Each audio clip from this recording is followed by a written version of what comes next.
Hi there, Team 610. We are going to talk about our compare contrast unit starting right now with our first real kickoff activity of the compare and contrast picture activity slideshow right here.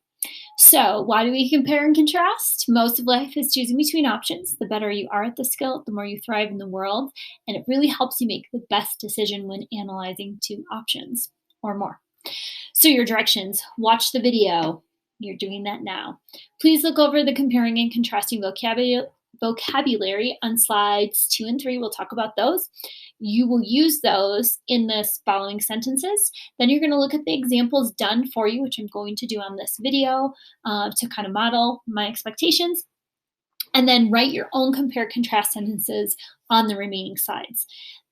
Please make sure you're writing complete sentences, capitalization, punctuation, being as detailed as you can to make it interesting, and then use those vocabulary words in slides 2 and 3, okay? For an added challenge, you can try using complex sentences, starting with although, even though, that sort of thing. All right, let's get started. Our vocabulary. We have, for comparing vocabulary, words like alike, similar, similarities, have in common, the same, likewise, interchangeably, matching, parallel to, a resemblance, like, both, the same as, compares to, in the same way, to, in comparison to, as well as with, equally, is comparable, and also. Contrasting vocabulary. Although, besides, but, compared with, conversely, differ, different from, even though, furthermore, however, instead, on the contrary, on the other hand, nevertheless, rather than, regardless, still, though, to the contrary, unless, unlike, whereas, while, yet, different, and dissimilar. So, to start, we're going to compare these two lovely creatures. I'm going to get out of presentation mode so I can type. So we have here this woman and this dog. Now, what are some ways they're similar? Really obvious is the color of their hair, right? We've got this grayish white hair, and the style. The hair kind of goes into this, I don't know triangular type style. And of course, they both have curly hair. They're both staring straight forward. Their eyes are looking right at the camera, and in general, there's kind of this gray look about them, right? So we could list any of those things, or you could list multiple things, depending on how you want to do this.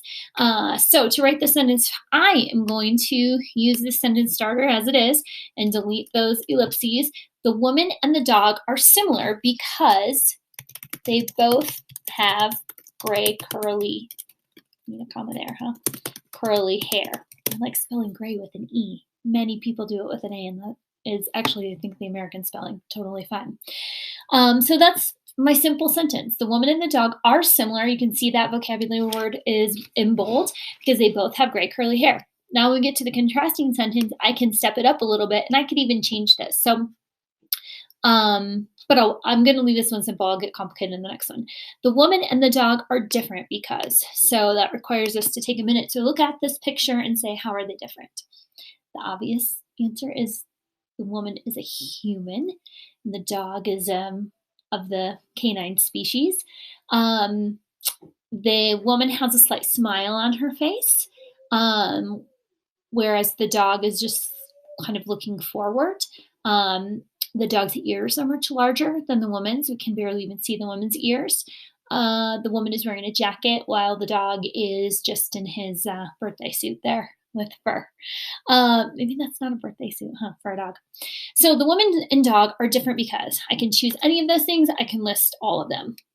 Because the woman has a slight smile on her face, and she is wearing a coat, whereas the dog is not smiling, and he has much bigger ears. So, a couple things I need to do. Smile on face, and need a comma because I have a fanboy. Subject and predicate. She is wearing a coat. Whereas, I'm just going to bold that because that's my vocabulary, one of my vocabulary words. The dog is not smiling, and he has much bigger ears. All right, so I'm just making sure that's not a run-on sentence by adding those comments where they're needed. All right, so that's a little more complex than our comparing sentence, which basically stated one thing, and that's comparing and contrasting. Now, next up, we have two friends, SpongeBob and Bob the Minion. So here we're wondering how they are alike. SpongeBob and Bob the Minion are alike because they both have big eyes. They're both yellow. They're both smiling. They both have their arms in the air. They're both cartoon characters. They are both silly. They both have Bob in their name. So tons of options here. I'm going to go with a couple of basics because they are both, that's a vocabulary word too, to use the word both. They're both yellow, smiling cartoon characters. Simple. All right. I'm going to bold that word both. You don't have to. Just for me, I like to point out when I'm using those vocabulary words. Okay, now we're going to contrast for SpongeBob and Bob the Minion. SpongeBob and Bob this is where I might do that complex sentence. So although SpongeBob and Bob the Minion have similarities,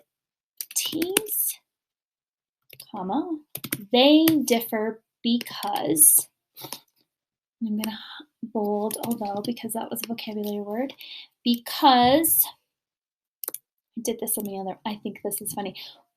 I like that their shape is different. So because SpongeBob is square shaped and Bob looks more like a tic-tac. All right, fix that A.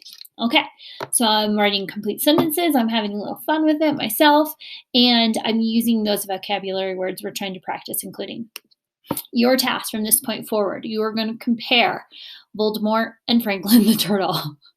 I just laughed looking at this totallylookslike.com.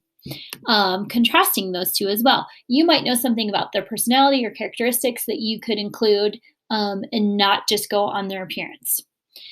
We also have a cat and Albert Einstein, two obvious similarities there that you're going to compare and contrast. And the last two are so precious, the little pig and the baby sloth, comparing and contrasting. Try to challenge yourself. Try to really use some different words than you would typically use. It might make you create different sentences than you would normally, and that's a good thing, okay? Because it's going to kind of stretch your brain after spring break. Finally, this is optional, but if you would like to find your own images, you could try out that website. I don't even know if that's still around. Be careful. Or just think about two things that you are aware of that already look similar but would have differences, and you can do add a little fun by adding those here, okay? And then you would contrast them here and compare them here. All right? If you have any questions, shoot me an email. Come to office hours, 1 p.m. Monday, Tuesday, Thursday, and Friday. This is your assignment for the day, so make sure you give me your best work because I know you can. All right.